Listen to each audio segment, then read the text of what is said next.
ఓం శ్రీ గురుభ్యో నమః. హరి ఓం. శ్రీ మహాగణాధిపతి దేవతాభ్యో నమః. మాతా మహాసరస్వత్యై నమః. సమస్త సద్గురు గురుదక్షిణామూర్తయే నమః. Doctor Jandhyala Sastri YouTube channel వీక్షిస్తున్న సేవకులకు భక్తులందరికీ కూడా జగన్మాత శ్రీచక్రస్వరూపిణి పార్వతీమాత దివ్య ఆశీస్సులు తెలియజేస్తూ, గ్రహం మూలం సర్వం జగత్ మన శాస్త్రి గారు మనకు అందించినటువంటి విధానము గ్రహం. ఆ యొక్క గ్రహాల ద్వారా సంపూర్ణమైన శుభ ఫలితాలు పొందుటకు గ్రహారాధన, దైవారాధన. అందుకని ఏ క్షేత్రంలో మీరు చూసినా దైవం ఉంటున్నారు. ఆ దైవానికి సంబంధించినటువంటి గ్రహారాధన సంబంధించినటువంటి ఒక చెట్టు కూడా అక్కడే ఉంటుంది. అంటే అది రావి చెట్టు కావచ్చు, వేప చెట్టు కావచ్చు, జిల్లేడు చెట్టు కావచ్చు, దానిమ్మ చెట్టు కావచ్చు, జమ్మి చెట్టు కావచ్చు, బిల్వపత్ర వృక్షం కావచ్చు. ఎందుకంటే ఇంకా ముఖ్యంగా మనం గమనించినట్టయితే తిప్పతీగ కావచ్చు. మన పెద్దలు మనకు అందించినటువంటి వరం, ఒక్కొక్క చెట్టు ఒక్కొక్క భగవంతుడికి ప్రీతికరమైనది, ఒక్కొక్క నక్షత్రమునకు ప్రీతికరమైనది, ఒక్కొక్క గ్రహమునకు ప్రీతికరమైనది.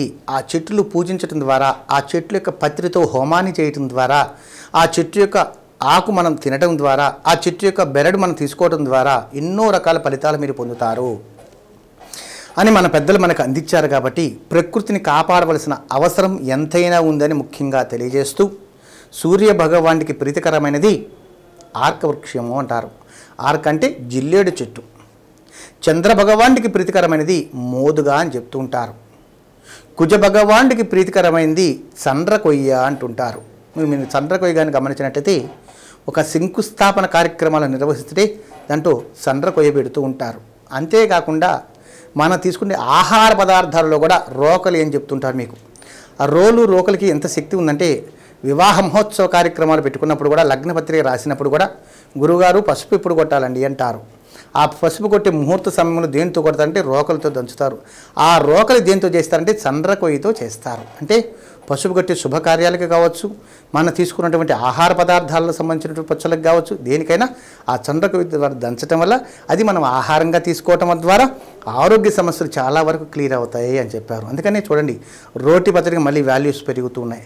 రోటి పచ్చడి అమ్మబడును అంటే అక్కడ కొనుక్కోండి అంటే రోటికి సంబంధించి దాంట్లో దంచడం ద్వారా వచ్చే శక్తి ఆ యొక్క కర్రలోనే ఉంది. అదేంటంటే చంద్ర కొయ్య. అంగారుడికి ప్రీతికరమైంది అని చెప్తున్నాం. అట్లాగే బుధుడికి ప్రీతికరమైంది ఉత్తరేణి అంటుంటాం. ఇట్లా ఒక్కొక్క గ్రహములకు సంబంధించిన వృక్షములు కానీ, నక్షత్రములకు సంబంధించినటువంటి 27 నక్షత్రములు కానీ, చెట్లు కానీ, అంతేకాకుండా తిప్పతీగ. మీరు గమనించినట్లయితే కరోనా సమయంలో కూడా ఆ తిప్పతీగ రసాన్ని కానీ మనం స్వీకరించినట్లయితే, కాషాయం మనం కానీ స్వీకరించినట్లయితే ఎంతో మంచి జరుగుతుంది అని చెప్పారు. తిప్పతీగ ఆకులు, మందార ఆకులు ఇవన్నీ కూడా బాగా దంచి తలకు కానీ పెట్టుకున్నట్లయితే చుండ్రు కావచ్చు, పేలు కావచ్చు, అన్ని రకాలు కూడా తొలగిపోతాయి అని చెప్పారు.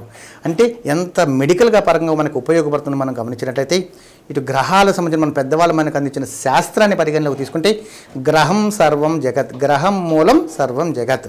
అంతేకాదు ముఖ్యంగా మనం గమనించండి, మనం సంక్రాంతి పండుగ జరుపుకున్నాం. మనం మకరంలోకి సూర్యుడు ప్రవేశించిన రోజుని మకర సంక్రాంతి అన్నారు.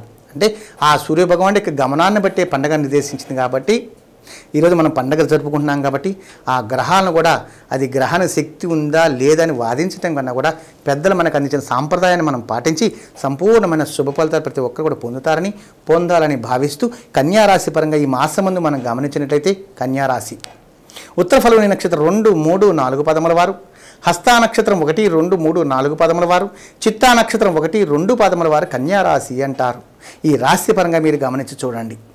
రాశికి రాశి స్థానంలో దైవకారకుడైన కేతు ఉండడము, రాశికి సప్తమ స్థానంలో రాహు ఉండడము, అష్టమ స్థానంలో సప్తమాధిపతి గురువు ఉండడము, ధనాధిపతి గురువు అష్టములో ఉన్నందువల్ల అనేక రకాల కష్టములు, ముఖ్యంగా అష్టమి అంటేనే కష్టం అని చెప్తుంటాం. ఈ యొక్క మాసం అంతా కూడా గ్రహముల యొక్క సంచారం ఫలితంలో కూడా మిశ్రమ ఫలితాలు. అంటే సంపూర్ణంగా జరిగినట్టే ఉంటుంది, జరగకుండా ఉండడం, మనం అందినట్టే ఉంటుంది, అందకుండా ఉండడం, అనేక రకాల ఇబ్బందులు కూడా వస్తాయి. కాబట్టి ఆర్థికంగా కూడా లాభాలలో మనం చేసే వ్యాపారాల్లో తగిన జాగ్రత్తలు తీసుకోవడం ఎంతైనా ఉత్తమం.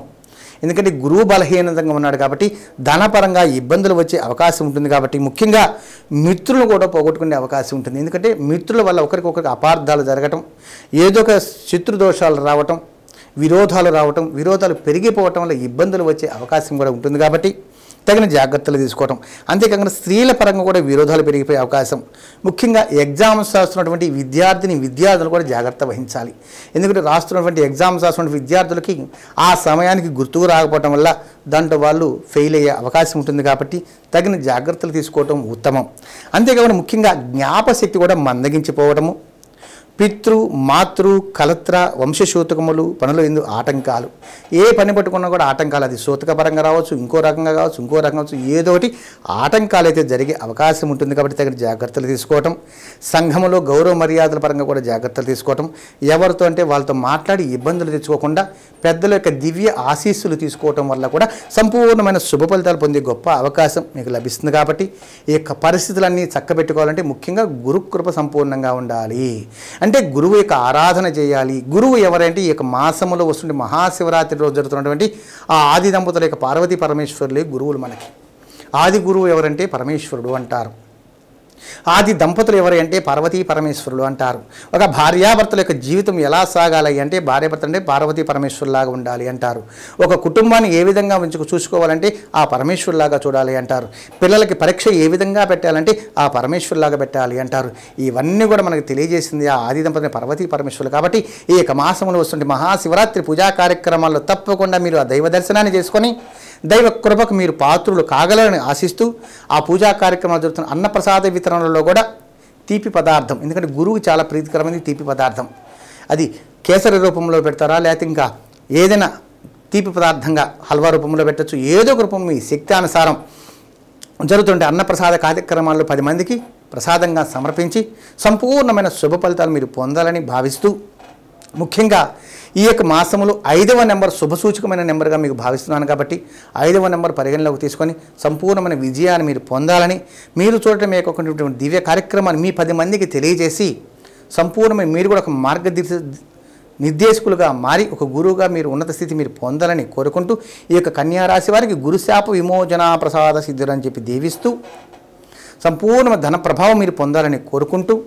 శతమానం భవతి శతాయు పురుష శతేంద్రియ ఆయుషేవేంద్రియే ప్రతిష్టతి మనస్ఫూర్తిగా దీవిస్తూ మీ రామకృష్ణ స్వామి నరసింగోలు. ఆయుష్మాన్ భవ.